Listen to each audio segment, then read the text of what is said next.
Welcome, listeners, to a new edition of Spec the Truth, brought to you by Earlymark, where innovation meets precise specification. Today, we're joined by Reid and Tino Cucinotta from Rondo to unpack a growing challenge in modern construction, the creaking phenomenon in walls and ceilings, particularly within tall buildings and complex fit-outs.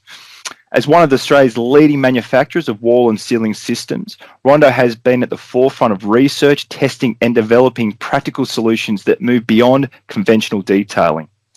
In this episode, we'll explore what causes creaking noise, what projects are most at risk and the consequences when these issues are overlooked.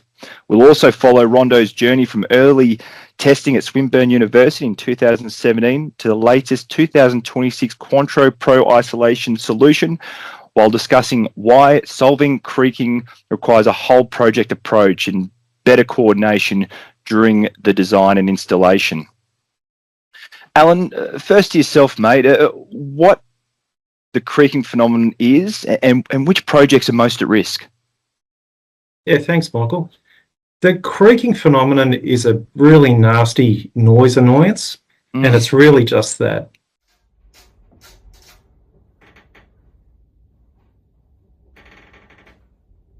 It's a problem that arises when you get a tight fit out in a building that is moving, particularly the taller buildings. Now, the noise can be so bad that it keeps the owners and occupiers awake at night. Some people suffer from anxiety. Some have been known to call the 000 number, thinking there's a problem with the building. So it can be a real nasty problem, particularly in these taller apartment buildings. And it's more prone to the apartment buildings because they have a tighter fit out. You've got lots of walls and corridors that are joined together. We don't tend to see this problem in office buildings or broader sort of fit outs. I would also just add, Michael, that this is a problem, particularly in apartments, because people are sleeping in those buildings, right? They're sleeping in there, they're going to hear these noises at night, it's going to keep them awake. Whereas in your office type of buildings, people come and go, and there's a lot of office noises going on in those buildings, so it's not something that's really going to affect them. It's interesting though, I mean, because you mentioned, office buildings not being affected, but then so many people work hybrid now, work at home, where in fact your house could be your office. So if you're trying to conduct business matters at home or at the home office, I mean, so this could actually impact more than just sort of mental health from sleeping and anxiety that you touched on, but now actually productivity to how you provide for families and for yourself. Yeah, exactly. I mean, nobody wants unwanted noise in their building. I mean, yes, you do get some noises in an older house or an existing house from the wind and the weather, but we're talking about a particular kind of creaking and cracking noise that can be a little bit unnerving for people, and yes, it can be a total annoyance, and over a long period of time, that's just a nasty problem to have, and nobody really wants this. I mean, it's more prevalent, Michael. It's more prevalent at night when you're sleeping, when the TV's off, when there's no traffic noise. At night when you're lying in bed, it's the old clock phenomena. The ticking clock. If you hear it once, then it starts to get louder and louder, and it's just your subconscious that does that. And these noises are really, really disturbing for a lot of the people that live in these apartments. Yeah, and you think, most people, their residence is their largest investment, right? You put your life savings, everything you put into, buy that dream home, and then to be let down by, this irritating noise or whatever the defects of the build could be, which could be addressed right at the design stage. Yeah, and I might just mention that we've been to a lot of these complaints, and we've spoken to the owners, we've spoken to the tenants, we've seen the worry and concern in their faces. Yeah. We've seen the frustration.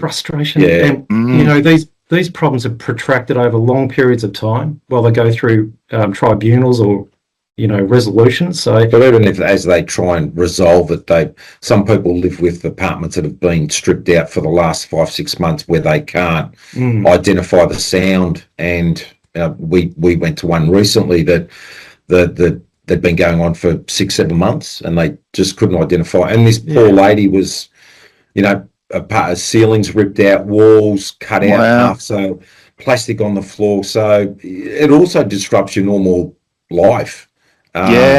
Having mess everywhere, and you know, beds that are mattresses up against walls, and because you know there's dust and stuff everywhere. So it's pretty unnerving for an apartment owner, put it that way. And you're right, it's the huge investment, you know, the dream of owning something. It's what you've saved up for, and to have these annoying sounds is quite disturbing. Yeah, and then you start looking at it from an investor. So if you're a landlord, or if you know you all of a sudden then you've got tenants in there, now you're dealing with potential loss of income there, or revenue, and then you've got a mortgage over your head, or however you're positioned. Where once again we address this at the design stage. We don't have these issues, so we're now, you know, for our asset owners out there. Well, we have far less issues. Yeah, I think we need to acknowledge that you're always going to get some noise in a building, right? The building, of course, modern buildings are moving, Michael. They, like Tino said earlier, they're more slender. Post-tension slabs are more flexible, so you get more inherent movement in the building under wind loading conditions. So you get a windy night, you're going to get some noise, but you can minimise the noise with thoughtful design and a monitored installation. And it can be building practices, basically.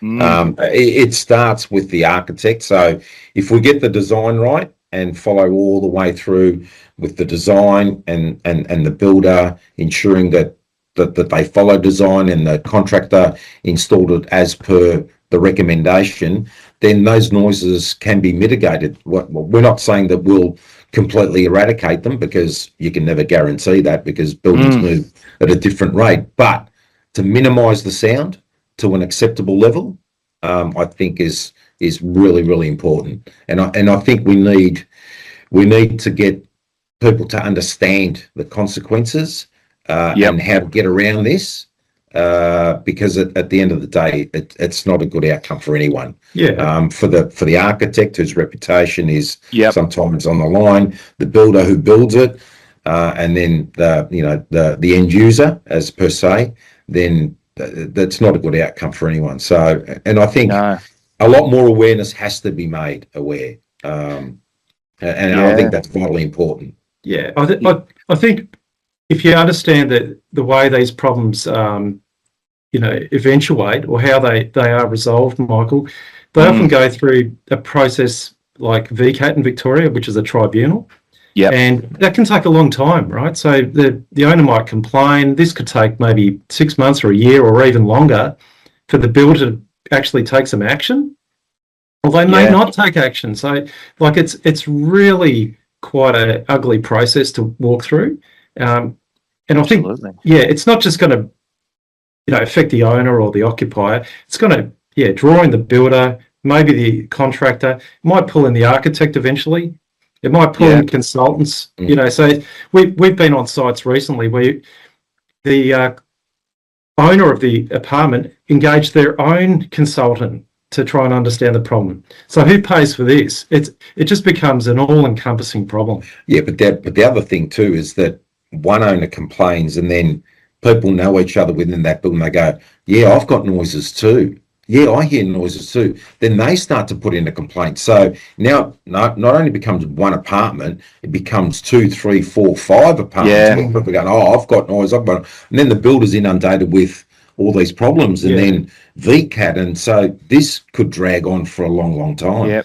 And people start listening a little bit harder as well, don't they? As soon as the neighbour's noticing something, then all of a sudden you keep, am I hearing it? Oh, actually, I am. And then you reach out to Strata. Now all of a sudden your Strata managers. I mean, so this snowballs to so many areas. It's huge. We're not going to name the projects, but look, there are significant buildings in Melbourne where we understand there have been dozens of apartments in those buildings.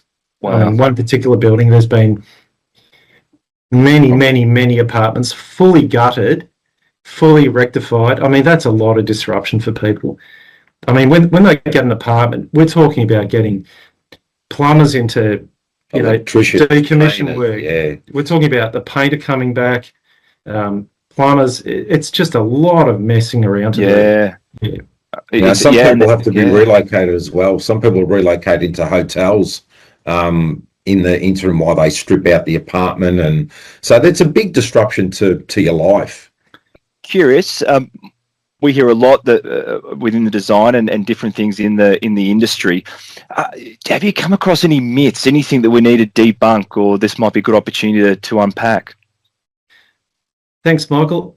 I think in our industry, we hear a lot of claims that there's a certain product that can address the creaking problem, or a certain way of addressing it. Really, what we're talking about here is a little bit more complicated. We need a more holistic approach to the problem. Okay. And I'll explain why. I think there's 4 elements to this problem. Firstly, we've got a friction problem where you might have clamping of the head track. Okay, so that might be creating some friction noises on a wall system. Secondly, we might have structural connections into a non-structural frame, and it could be the movement of the structure into the non-structural frame causing the noise. Yep. Thirdly, we might have non-structural walls, like a non-structural wall connection to a ceiling where you have movement, and that could be generating noise. And lastly, you might have a service. It could be an air conditioning pipe, it could be a duct, it could be electrical items like wiring, or it could be a plumbing pipe, or anything really. It's the way they interact with the framing as well under a movement condition. So it's not as easy as just saying put a product in to stop the noise. There are many interactions in a fit out that are going to play together, and it's about separating or isolating them as best you can to stop that load being transmitted from one to the other. That's what we're talking about here. Yeah, and education is the biggest part of it. That's where sort of the regular site inspections bring those myths. They dispel those myths, because everything has a sequence. Plumbing has to be lagged, and electrical services have to, like a whole host of things have to go right. So it's got to be uniform. So it's not just that one thing. It's multiple things that contribute to it. So it needs to be designed properly, installed properly, monitored by somebody who's competent to get a good outcome. I think, Michael, Rondo's stance on this, we've taken it serious. We've noted that it's a growing problem, and if it's not addressed, it will continue to grow. So we've taken it upon ourselves to really nut down and try and work out systems that alleviate these sounds. And we could have come up with one product and said, look, this will be a product that will solve all your problems, but we know that it's deeper than that, and we're continuing with our R&D, with our in-house testing. We often have Alan and I will often sit together and have a bit of a chat and say, oh, what about if we did this product? What about if they come up with that? So, we put all these ideas forward to our I for Innovation program, and hopefully they look at it and say, yeah, look, that's a great idea. And then we can have some input. And what about if we did that to the clip? Or what about if we did that? So there's a whole input of the whole company that we're getting involved to come up with unique products that help resolve or mitigate these problems. So, we're working feverishly. We won't stop. And we haven't stopped for the past 15 years. And I think we'll continue to do so. And it's just building the awareness. That's. I think we should probably mention our rig in Sydney too, Michael. Like our R&D team in Sydney have not only replicated the creaking noise on their test rig. Wow. So they've replicated the exact noises we hear when we go into one of these noisy apartments, but they've worked to mitigate the noise or totally eliminate it in some cases by using these new products that we're talking about, like the Quattro clip. So I've seen it with my own eyes, the creaking and the cracking. You can see the framing moving and the noise emanating from the test rig. And we install the new products, and you can get a lot of movement. In one case, we had up to 30 millimeters of movement, which is crazy. and the noise just disappears. Wow. It just goes away. So I think we can demonstrate through our R&D, you know, it's an evidence-based approach. We're not just claiming that we can do it. We can demonstrate it. Yeah. You know, this new Contro manual we've put out into the market that doesn't just show the clip, but it shows some of the best practice detailing that we would advise architects to use and builders to use. That's good information. That's good information that, you know, we want to really push into the market and say, look, we've tested this. We know it works. Please adopt it in your new project, or consult us if you want to use some different kind of junction detail. Yeah, correct. Wonderful. And with that, they can reach out to you directly. Is that on your website to obtain that manual? Yeah, What's the best way for them to? Yeah, the manual's available for download now off our website. And yeah, feel free in any state, whether it be Victoria, New South Wales, Queensland, or the other states, reach out to your local rep, and I'm sure they'll be able to help you. Yeah, the website's probably the best place to go, Michael.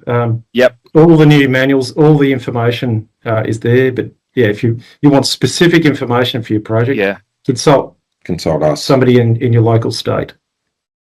Wonderful. And for our listeners, through Spec Suite, our software, we have the contacts for Rondo online, so you can reach out. We'll also, from this video, if you're watching us through LinkedIn, we'll have this within the chat, so you can get that manual nice and easy. Gentlemen, thank you so much. Really insightful. We appreciate your time.